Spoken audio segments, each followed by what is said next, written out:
Good morning. So, I'm a little bit behind today. Let me turn this other live on Instagram. Okay, so today's topic is a little it's like a little off topic than my usual. I usually try to come up here, and as you've watched any of my other videos, I'm building a library that supplements my program and my course that I have. But today, I like to challenge trends a little bit. For some reason, and maybe it's just because my ADHD is like always delayed me in some ways. But last month, because today is November 1st, October was Breast Cancer Awareness Month. And I partly don't really put myself out there, or for the lack of a better term, like really go all in on breast cancer awareness or any other like the monthly awarenesses, because this is something that I live every day. And what I mean by that is I have my own personal story with breast cancer affecting my life. And so I wanted to make just more of like, this is definitely more, as a disclaimer, heads up, a personal, vulnerable story about the intersection of breast cancer and how it's influenced me professionally and what I do, and also within my own personal story of transforming my life and addressing my relationship with food and a food addiction, right?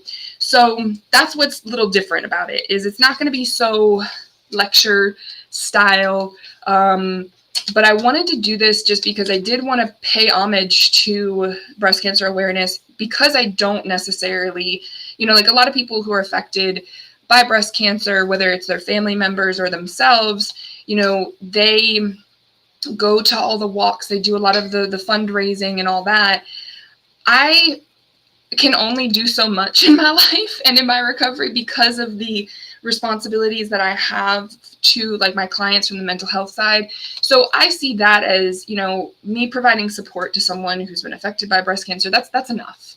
Like, and I can't necessarily, unfortunately, fit anything else into my schedule these days that brings me to, dedicating the whole month to doing something specifically. I don't know how that sounds, but that's just kind of where I'm at in my life. Maybe I can do more in the future, but right now I have to look at like, how do I maintain and sustain my responsibilities to my clients, my responsibilities to myself.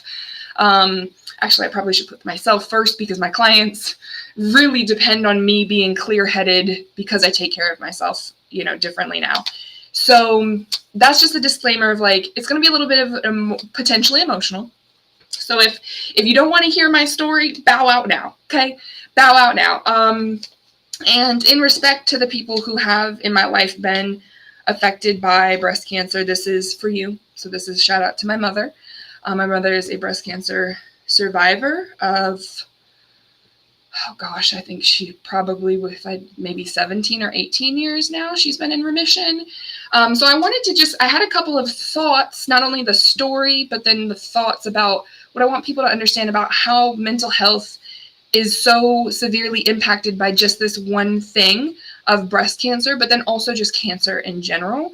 Because when we start to talk about health, mental health is the hardest and probably the trickiest. Like, all health is pretty tricky to understand if you don't study it yourself, but if you don't learn yourself.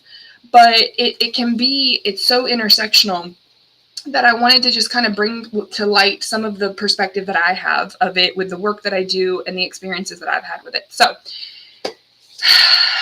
all right. So I'm going to start with just kind of more of the technical part, and is the word recovery. I think it's fascinating, and not necessarily in a good way, but I think it's fascinating that we do not use the word recovery when it comes to cancer. We use the word remission. It's another R word. It's remission. But in this context, I think they mean the same things, but I don't want people to get so split to them meaning different things. Recovery, in the sense of mental health and addiction recovery, is an ongoing, open, like, same way you have like an open document of like an SOP at work, and you add to it and you change to it. It's the same way that your body and your brain operate for the rest of your life and your development. And I think it's really interesting that when we talk about illnesses. We don't use the word recovery. And even in substance use, if you look in the DSM, or if you're trained in the DSM, we use the word remission. Recovery is a concept that is not actually integrated into the healthcare model that we work in and exist in from a mental health standpoint and or a physical standpoint. And then why is that? Because one, I don't think that we have made the connection in our brains that we can prevent the recurrence. There's another R word, recovery, remission, recurrence. We can actually prevent the recurrence of relapse. There's another R word, of cancer coming back, of mental illness rearing its ugly head again, because we have to integrate the lifestyle. And so that was kind of the first thing that made me realize, was like, okay, regardless, it's the day after Breast Cancer Awareness Month. It's the day that, I can talk about this any day. It doesn't really matter. But that's partly why I didn't talk about it in October, other than the fact that I had so much going on last month. This week has just been an adjustment coming back from a wedding out of town, and I'm just kind of, finding my balance and recovering from the things that, I experience in my life. I still have a life outside of work, even though it looks from social media, I do work a lot. So I wanted to start that off as like, why don't we include recovery in the conversation when we already, in remission, I think is just the word that we use, but in cancer, it's more well known. Physical health and cancer is just way more talked about, studied than addiction. And we use in mental illness. And I go ahead and use the word recovery because to me, that's the mindset. Mental illness and addiction and cancer remission is a justified word, but the connotation is that it remains open, that you can be in remission, but there's also a chance it can come back. And that's partly where I want to share my story with breast cancer and cancer in general. And that's partly another reason why I don't go in all on breast cancer, is because my life, my recovery, what I share for people in my story is about cancer and not just specifically breast cancer. So I'm going to bring y'all back to, January 2005. January 2005. That was what I remember. I was 15. I was playing rec basketball. I'd never played sports for my school. I always used to play for in the community center and stuff. No coincidence that I'm a community-based social worker. But I used to play basketball. I remember coming home from either a game or a practice or whatever. And my mom just kind of set the scene a little bit. My parents have been divorced. I have my mom's house, dad's house. They lived fairly close together. I come home to my mom's house, I believe, and my mom sits me down on the couch and is like, your dad's got a brain tumor. 15 years old. I don't know what the frig that means. Okay, cool. Your dad has a brain tumor and he is in Boston, essentially getting prepped for surgery to try to remove some of it, but it looks pretty bad. I'm giving y'all a big synopsis. If you really want to hear the true emotional stuff, I actually wrote my college essay on this period of time in my life. And because, no one ever really likes to cry on camera, I'm going to do my best not to get super emotional, but it is an emotional topic for me as much as I've healed from it. So just a trigger warning for anyone, make sure you're breathing because my story can trigger yours, all that. So long story short, cancer became a very real circumstance in my life at a very young age, at 15 years old. I think, generally as a woman, I can't really remember, if breast cancer became a conversation health-wise before this point. I just know this is kind of what set it off in terms of cancer. So my dad developed a brain tumor, and part of it was, it's kind of, the ball's still out on whether it's hereditary influence. A lot of research shows that cancer is mostly hereditary. But my dad's situation, my dad was a plumber. And he worked a lot on power plants. And so there was a lot of exposure to radiation, to things that just not great for you, right? So the type of cancer he had, anaplastic astrocytoma, so any providers, physicians that eventually see this, that is a very rare type of cancer for the brain. Most people think, God, of course, I can't remember the name of it. Glioblastomas are it was just assumed because it's more common to be seen in the brain in this type, but it was not that, and it was just a very rare situation.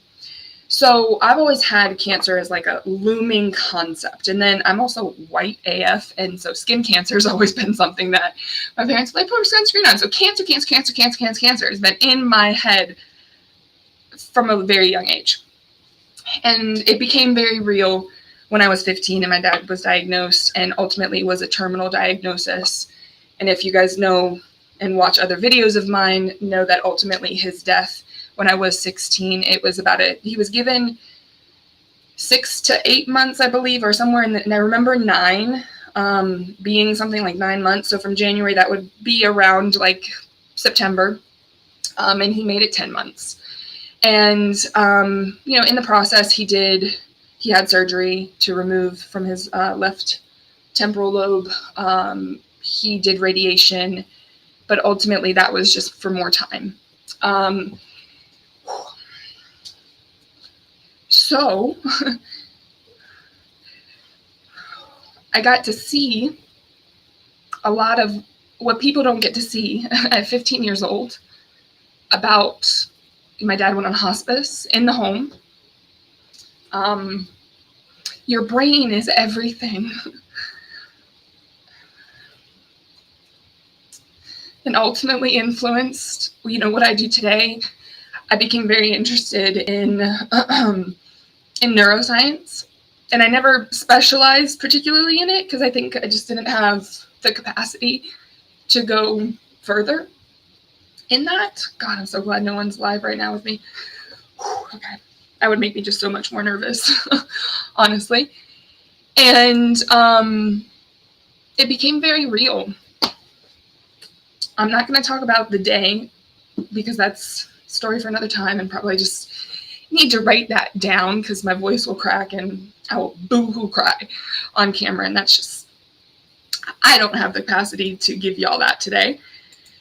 But ultimately, yeah, that was a very stressful time in my life. So I turned 16 in July. So I do remember he was still alive for when I got like my driver's license. And so, yeah, it was the thing, right? But then it's like, okay, we're talking about breast cancer awareness. Like, why are we talking about brain cancer right now? Well, that was 10 months. My parents were split up. My stepmom was in the picture already for, I met her when I was 3, and they were married for 10 years, my dad and my stepmom.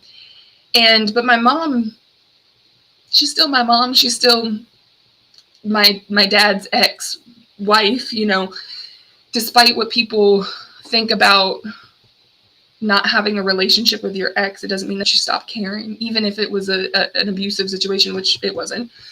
But just because they were divorced doesn't mean that that's not stressful for her. Then she's got me and my brother at the time. So the stress was high. So my father passed at the end of October in 2005. And then a lot of shit started happening. When you're young, my brother was, I think, if I was 16, he was probably like 19 at the time. He was off at university in Vermont, and I remember him coming home. We were both very subdued. We're emotional stuffers. We just push it down. My brother signed up and volunteered for active deployment at that point. That was now as his little sister, I'm going to give him the autonomy to confirm or deny this. From my perspective, that was his coping skill. Your father dies. Let's go off to war. It's not the best idea, but that just is a depiction of like how powerful emotions are and make us do things that make some degree feel better and control versus healing, right? It's hard. It's hard to heal.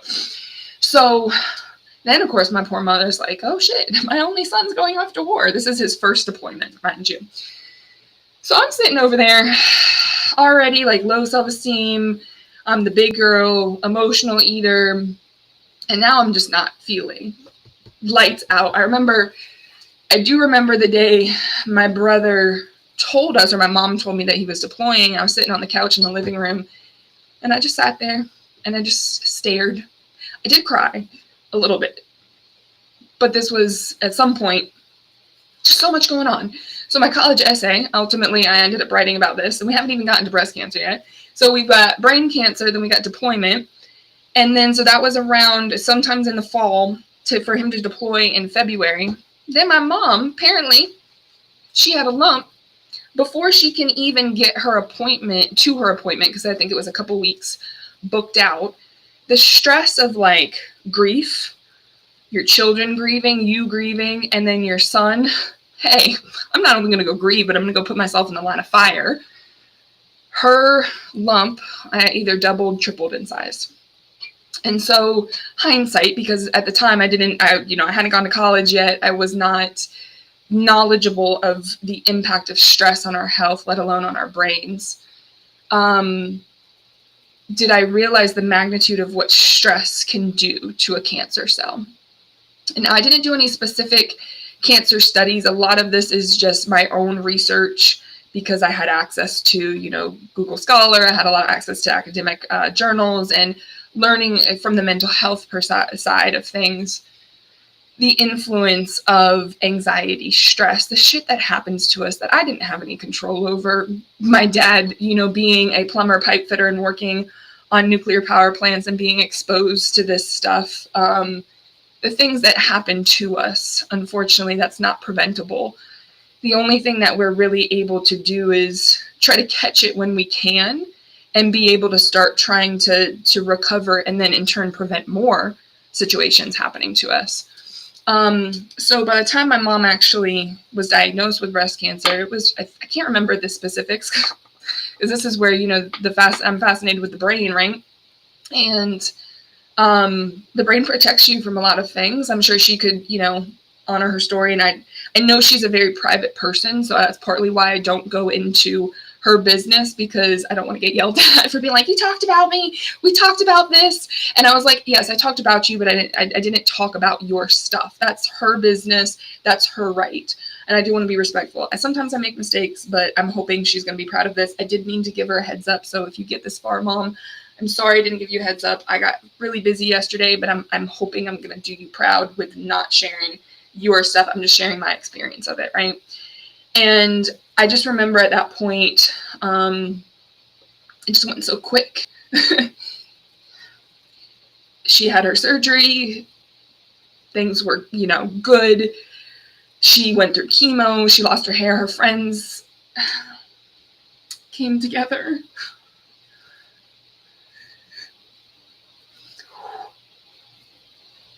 Which I'm really grateful for.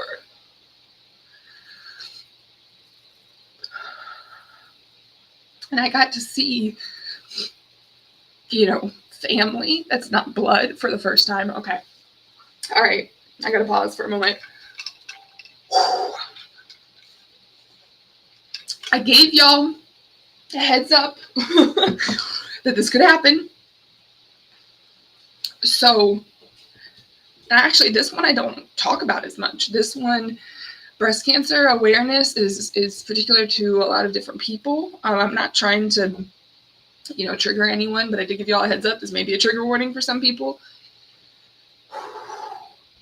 That when you, I've thought about it a lot, right? Like, I know how it influences me, and part of my own transformation, the influence of cancer in my life influenced my whole change in how I did things, because I looked at myself, flash forward 10 years from 2005. So that period of like January to January, like that 1 year, I potentially lost both of my parents and my brother. And the stress that I still hold from that is a lot less, but I had to work through some of that. And that actually was not in therapy. And that's part of why I do what I do, is that I want people to normalize being able to hold space for themselves. And I think therapy is a great place to have space held for you. But you have to slowly expose yourself to the things in life that cause you stress. Because if not, breast cancer, and this does not discriminate between men either, because men have a lower risk of breast cancer, but higher risk of other like cardiac disease when it comes to stress. And if you do not understand where that stress and the internalization of stress comes from and what it's associated with it, then not only your mental health is going to be shit, but your physical health is just going to be shit too, when it doesn't have to be. And so I set out on a journey. Instead of growing my business at first, which is what I'm doing now, I paused. At that point I got through, I threw myself into school. 2005, my dad died October 2005. My mom thankfully recovered. My brother is still alive, so he did not, he's had 3 deployments. We're coming up on Veterans Day too, so it's part of when I don't work with veterans yet, is because out of respect for, it's a little bit just too close to home, and I want to respect my brother's boundaries of not being the therapist sister to him too. But I didn't stay out of school. My dad died in October. I think I was out for 3 days, and then school became my safe space. Study became my coping skill. And I can't say that I'm mad at it, but if you're not careful, and I see this often with a lot of my clients because I do work with healthcare providers, is that not only are we attracted to this field of healthcare because of usually the experiences that influenced and shaped us to try to save and prevent suffering for other people. So we study that trauma, but we can get lost in it very quickly. And because of just the other pressures of the world, go into med school. Like for me in social work, bachelor's level social work really only meant getting a job at a certain level. And so I had to go to grad school in order to do something. I didn't go right away, which thank God, that's why I was so stressed out all the time in my earlier years that I couldn't go that fast. And I ended up taking a year off, and that's where, if you know my story, I ended up in the prison system. I was a correctional officer for about 1.5 years before I went back to grad school, just to try to give myself a break, which best experience in my life. We'll talk about it another time. Probably scared my mother to death, but she can chime in on that, maybe leave a comment of oh yeah, my daughter's going into prison. This little white girl from New Hampshire, went to ECU for 4 years, and now she's going to be a prison guard? Okay, that cool. We got through it. It was interesting. Lovely story for another time. But when we talk about stress, my stress threw me into finding solutions for the things that had plagued me externally. And when I started my profession, I was so adamant. I'm like, okay, I'm going to be this addictions counselor. I'm going to, I'm going to help people. I'm going to try to, and I realized my health was suffering in the process. And so thankfully, I got stressed out and I got burnt out again. And I've always had this passion for learning. And that's where I was like, yeah, I'm going to go get my PhD. I'm going to get, and then something just told me, I'm like, wait a minute. Like, what if there's something else here? What if I'm not supposed to just keep going and I'm supposed to pause for a moment? And because this is where my anxiety, I started paying attention to what it was saying to me.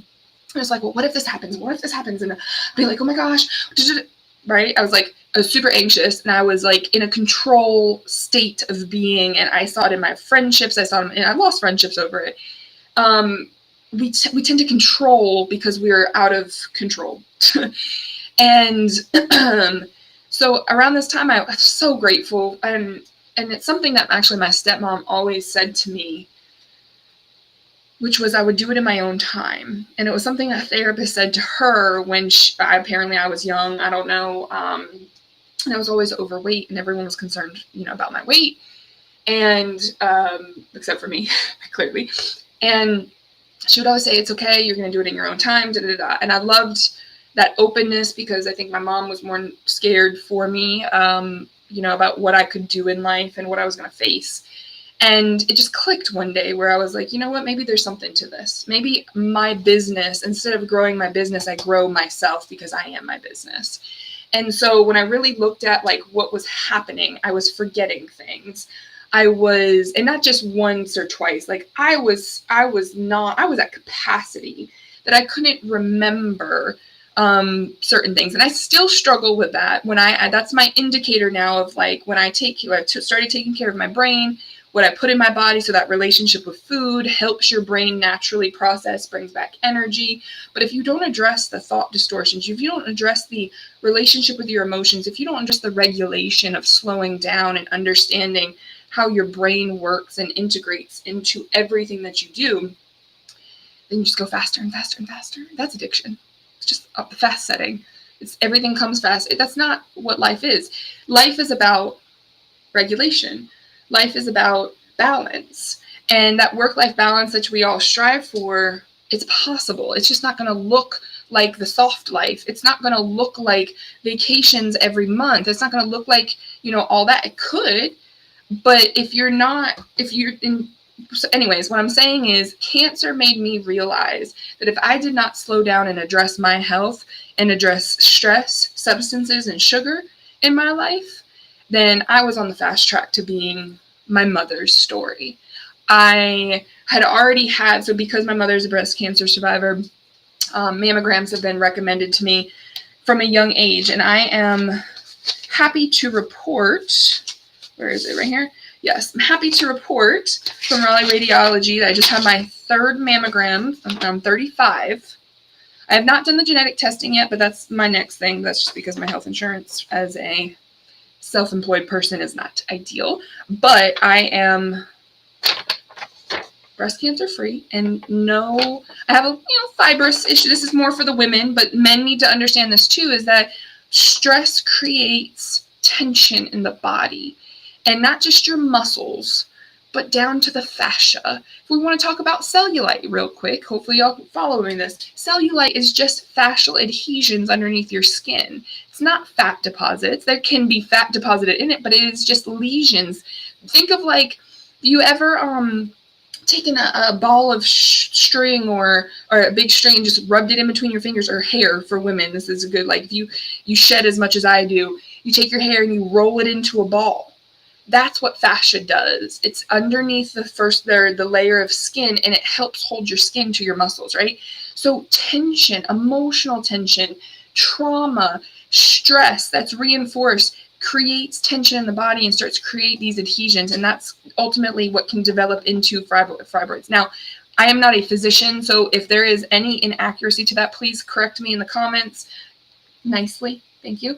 But it is ultimately, that's how I make sense of how we internalize energy. When we do not process our emotions, we create tension in our own bodies that if we have a system of regulating that, therapy can help with that, because it's at least a check-in, right? And I prompt people to do that, is that I started out, the only reason I've had 3 mammograms by the time I'm 35 is because I used to scare providers with the fibrous tissue in my breast. And I used to scare every ophthalmologist that I go when I to my eye appointments. They're like, oh my gosh, did you have glaucoma? Like, can you see straight? Because I have a large optic nerve. So if I am not careful of how I internalize stress, I increase my chance for cancer exponentially.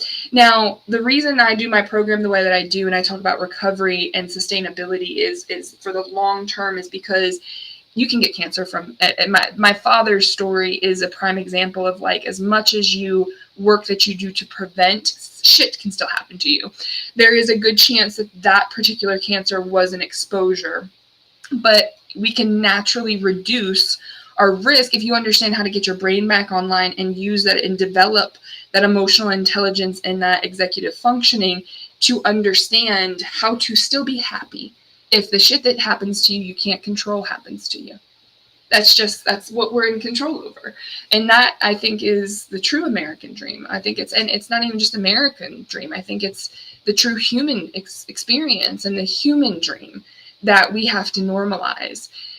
Is that we have to, and I think it's already happening. I see healers, and maybe it's just my algorithm. I see healers everywhere. Everyone's got their own way. I'm not going to be the healer for everyone, but I think, have a unique perspective of certain things that we feel like we can't change, and feel like that we can't have control over because of my experiences, unbeknownst to me, that I knew that they were going to lead up to this.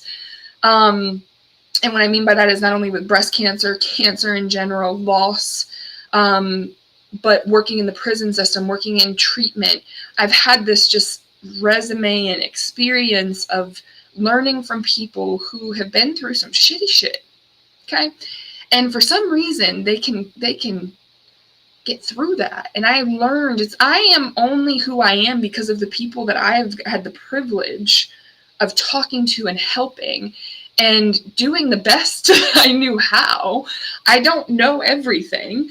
And I think that is ultimately, when you look at me, you can make your judgments.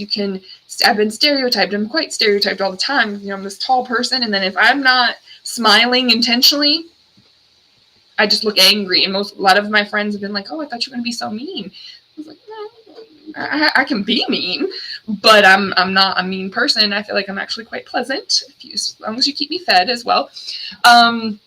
But it's, there's a lot of things in this life that we cannot control. And I think that is ultimately what what I wanted to really talk about today, is because I've had a couple of clients who I want to say I have an abundance of breast cancer survivor clients, but I have a lot of clients in my earlier days in private practice that, because of the location of my private practice in Durham and being so close to Duke, they had chronic illnesses. And cancer has been something that I think most people were so affected by. And it makes us feel helpless because it usually comes out of the blue, and it usually it just bombards our whole life. I didn't thankfully have to change too much when my mom got sick, because the routine, actually, being in a divorced family kind of already set us up for me having some respite from it. Because I would get to go to my dad's house. The problem was that I went to my dad's house and he was sick. And that's again another story for another time, but when we talk about cancer, and especially the brain, is that there was a time where, I thought he was getting better. And, a 16-year-old girl wants her dad to, stay around. So it's like I put myself into a delusional state of being, thinking that he could. And then it was a pretty rapid decline at the end. Very scary. So I had exposure on both sides. Even though that I had refuge and respite, I couldn't get that far away from the things that made me suffer. And so when I talk about other people's story and I talk about my story, I want people to realize that, you can't, unfortunately, and I think we've all heard it, is that, like, you go move to Scotland, Spain. I was going to say Spain, but right, they just recently had like a really horrific flood, and, prayers go out to Spain right now because, everyone's going through it. And there's so many things in this life that you cannot control. But I would really hope that people understand that you can control one thing, and that is how you bring yourself back to the space where suffering is everything outside of yourself. Suffering is the things that trigger you, and they pull you away from the main source, which is you. And it's not a matter of like not feeling. It's a matter of feeling and then being peaceful in small doses and microdosing without having to use psilocybin, right? It can be helpful, but my experience working in the prison system taught me early on, like, we have to make a change, not only just with health, we have to consider mental health extremely impactful on physical health, because a lot of that stress of things that we go through and we can't control triggers cancer cells to multiply at a higher speed. But we also have to come back to this concept of behavior, and we have to understand how to reduce our dependence on substances. And that goes for medication, that we have to reduce, and helpful. I'm not saying stop your, let me say this. This is a continue to take your medications, please, but learn the skills to learn how to regulate so you don't have to depend on that, and then start as early as you can in small, a little bit every day. And as you go through, I've got the app. I am about to make a transition to a different platform, so a lot of my app may be unavailable right now, but if you go on my Instagram, if you go on my YouTube, hell, if you even text me, I will send you videos on how to breathe for free. Like, I'm not here to do this, but you do have to make an investment. Anyways, point me, I'm getting off track. We have to start doing what we control that has nothing to do with money. I don't recommend a whole lot of products to my clients, because a lot of mental health is triggered by this capitalism and us having to pay for things that are completely outrageous, of things that happen to us naturally. I have been grateful enough to not have to have any severe illness that requires me to be dependent on a substance. But I think that's also purposely because I've experienced other things in life that are challenging in their own right, that can help people realize how to regulate and live with those. And I think of like type 1 diabetes, right? Like insulin, and I don't know enough. I'm not, a diabetic specialist, but I do know enough about, working with my clients who have had type 1 diabetes, that they can reduce the amount of insulin that they're dependent on when they address their emotional and psychological issues. So it's possible. It takes work, and it does take a little bit of time, but I promise you, it doesn't actually take that much time if you really do focus on it. If you take the pause, if you slow down. Cancer, when metabolic therapy, that is a little bit of something I don't know about, but I know about it enough, is that it is fully dependent on not only the relationship with food, sugar specifically, but ultimately how you regulate your body and how you create a safe space for yourself and become more secure. It can actually combat cancer cells. And I can link a podcast having that conversation of a researcher from, I believe he's from Harvard, on a podcast recently that I listened to, that attests to that, is that metabolic therapy, we can prevent a lot of the cancers from getting worse, and we can prevent them from even happening if we understand and learning how to build a lifestyle that reduces the invisible stress.